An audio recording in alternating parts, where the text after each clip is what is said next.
All my wind. So I had an epiphany between parts. I realized that for as big of an asshole as Kratos is, he's probably still a better dad than Sasuke Uchiha.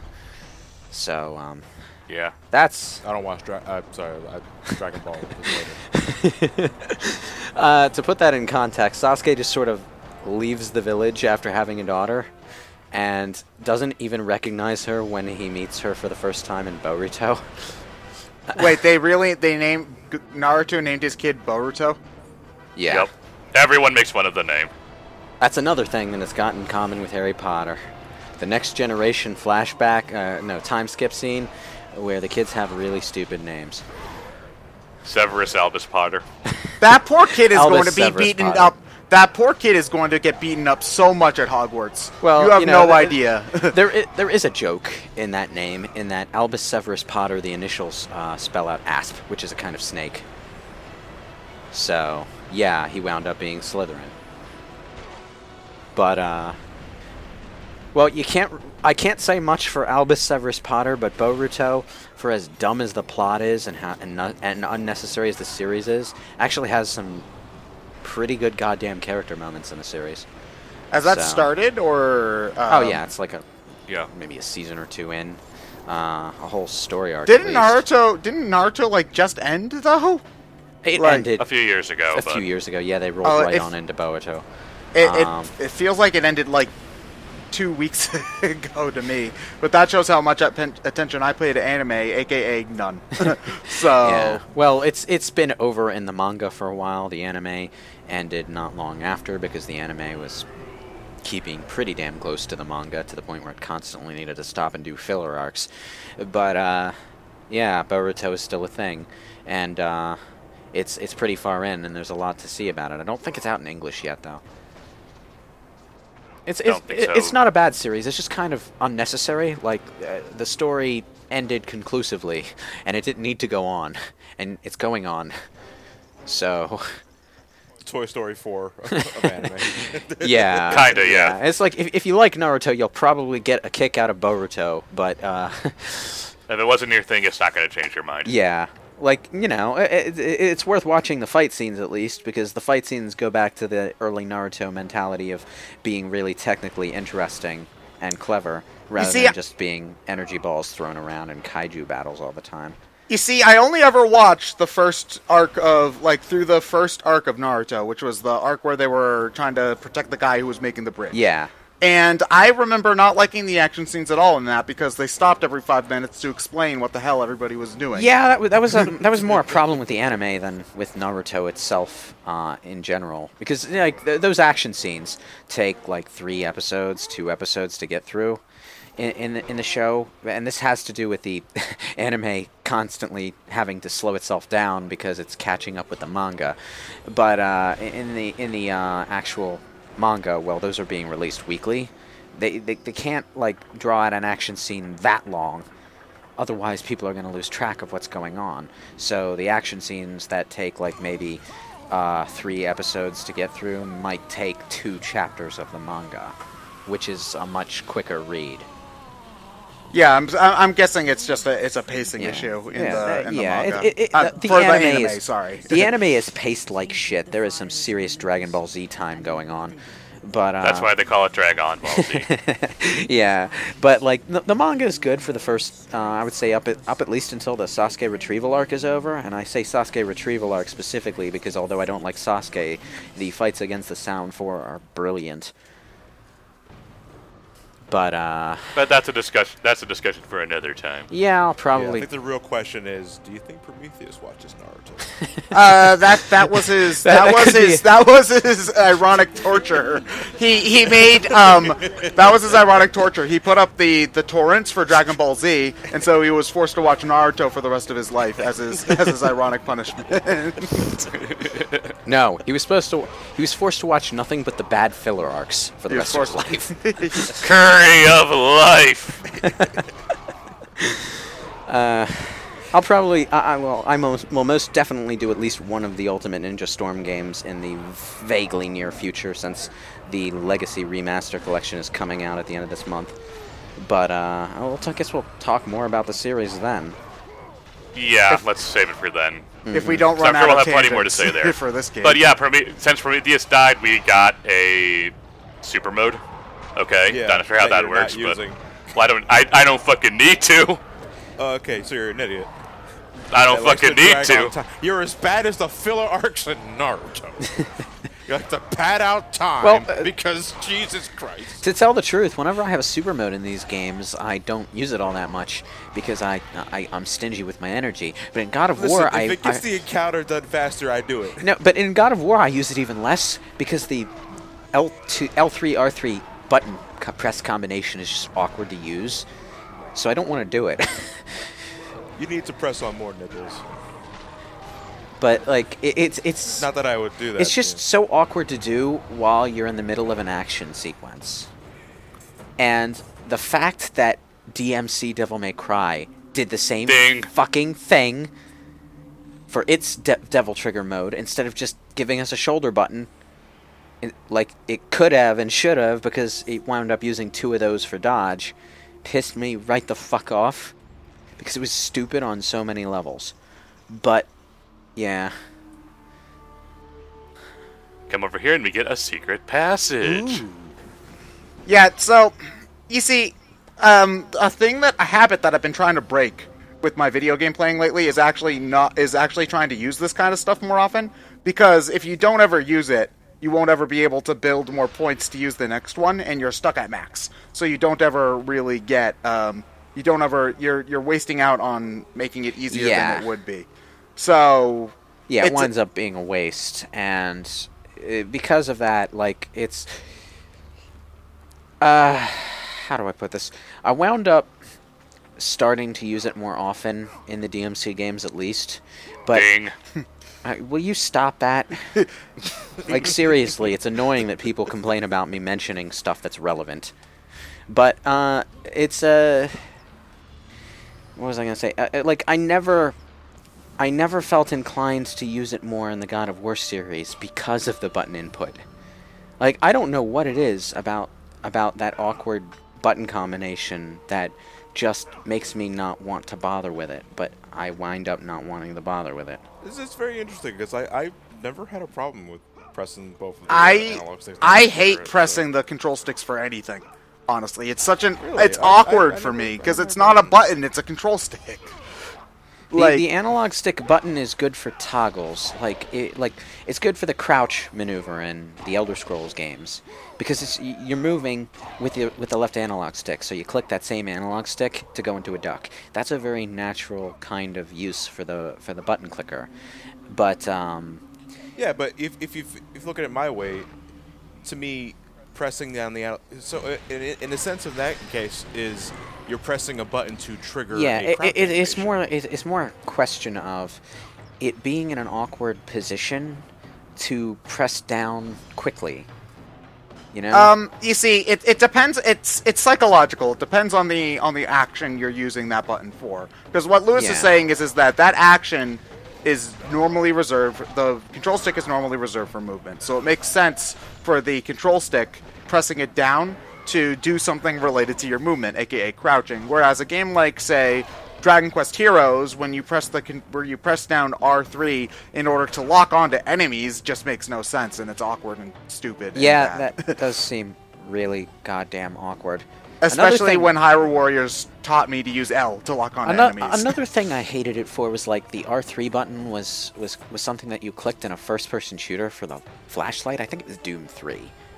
And I hated that. Well, in like Call of Duty games or Yeah, a bunch of games. maybe A bunch of like games use it for flashlight. Last of Us uses it for flashlight, I think. well, not even that. Pressing down on the left analog stick is how you toggle sprint, which is I never mind that because but that also goes in hand in hand with what you guys are talking about. How that's more.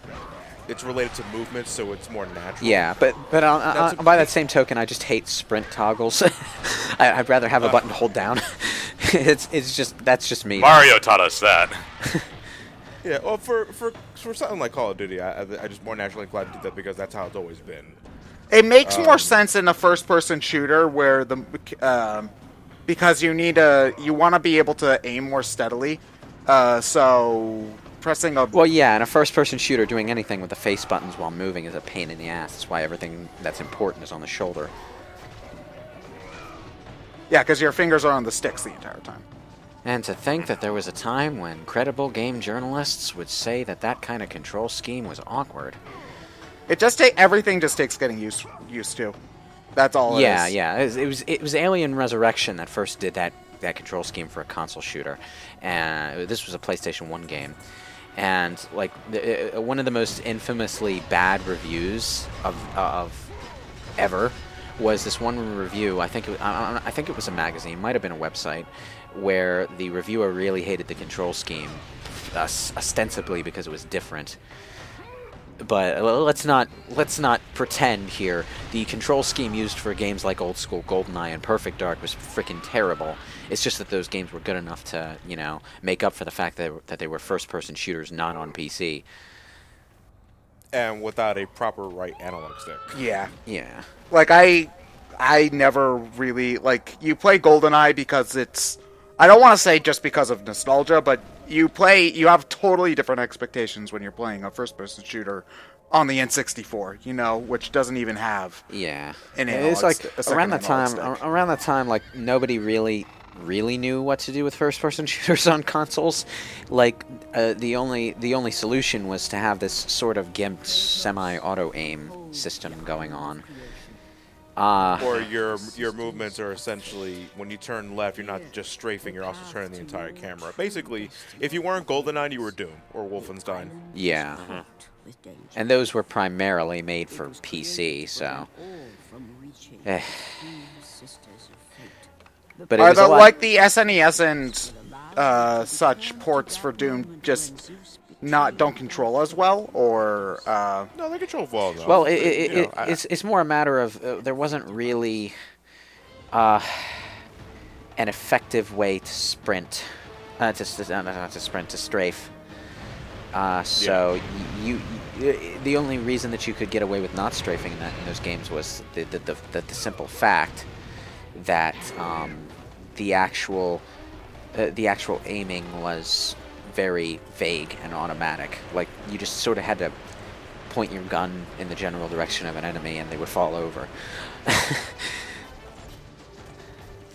But what, they didn't have a system where you could like hold down a shoulder button and then you would strafe? There was no I don't think so anyway. I'm not sure about the SNES. I only ever played the 32X version, and poor soul. the Genesis controllers did not have shoulder buttons. Like, I think the SNES had an R button, right? SNES had R and L buttons, yes. Right, yeah. It was way ahead of the goddamn Genesis when it came to that. Well, the Genesis was also 89, and the the Genesis came out beforehand, but the Genesis primarily had a 3-button controller, but you could get a 6-button controller for your Street Fighter needs.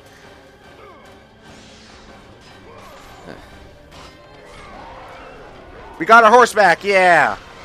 And now we're going to the main area of the game. Woot. Oh wait, is this going to be like the first game where you spend half of it in one goddamn temple? The areas are varied, but you're technically on the same island the entire time. You're on the same, but that's the thing, though. It's an island, and not just a centralized building. Okay. Yeah. All right. Yeah. You got me worried there for a second. Well, the island itself as a setting just exists so that there's some sort of cohesion to where you're going and why. Is the game does the game try to be any more open-ended than the original God of War, or is it still just as linear? No, it's pretty linear. Yeah, it's about as linear, but it's more varied. Okay. Yeah, you can't really also longer. Can't really have an effective non-linear game in this sort of camera style. No. You really can't. It's kind of funny whenever you're on the horseback and you're next to an enemy and you're just doing light attacks, or is it heavy attacks? The one where he swings his weapon up and down like that, it just kind of looks like Kratos doesn't give a shit and is just sort of flopping his Chaos Blade around without looking. He probably is. Let's be real. Well, not giving a shit, apart from the asshole-ish interpretation of it. Okay. I regret nothing. How to not board a Pegasus. By Kratos. Now on Audible. You get a 10% discount if you wear the God of Fish costume at my local convention this Friday. Does the island actually get closer as you go? Yes. Is it a Oh, that 3D means it's object? an actual 3D object. Ooh, fancy. Well, when we're approaching the mountainside during the first Pegasus, it was quite clearly a high-resolution JPEG. Yes.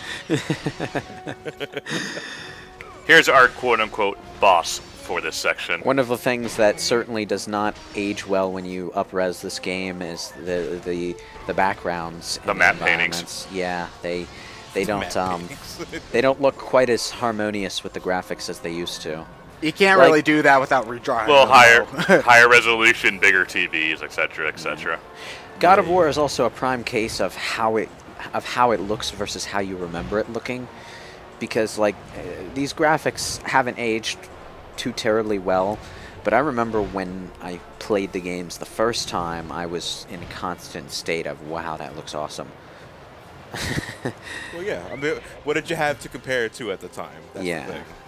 It's like a similar case with Resident Evil 4, because that game. Oh, I still think Resident Evil 4 looks great today. Yeah, but like when you played it on a GameCube on a CRT Yeah. television, and you couldn't really evaluate the texture graphics, the texture detail all that well and stuff. Yeah. It looked straight up live action. You know, it was really really impressive. Was that a boss? Yeah. Huh. Well, And then sort Kratos of. committed suicide again. I Now, must he knows he'll conveniently land on the island. kill everyone, even myself. No way. Even the island. If I'm my gonna kill island all is humans. here. That includes me. Okay, we're not a God of War 3 yet. And you can miss that quick time event and just fall to your doom. It's hilarious. I just missed the landing. Just That's by a like couple that's of like something meters. that you'd see in the Metal Gear Stupid blooper reel. Yeah. I think there actually was an outtake, an outtake in air quotes, where Naked Snake during the opening scene, The chute doesn't work and he just falls to his flies death. flies over the cliff and dies. Yeah, we're now on the island of the Sisters of Fate. Of course, couldn't land right next to their doorstep. That'd be too easy.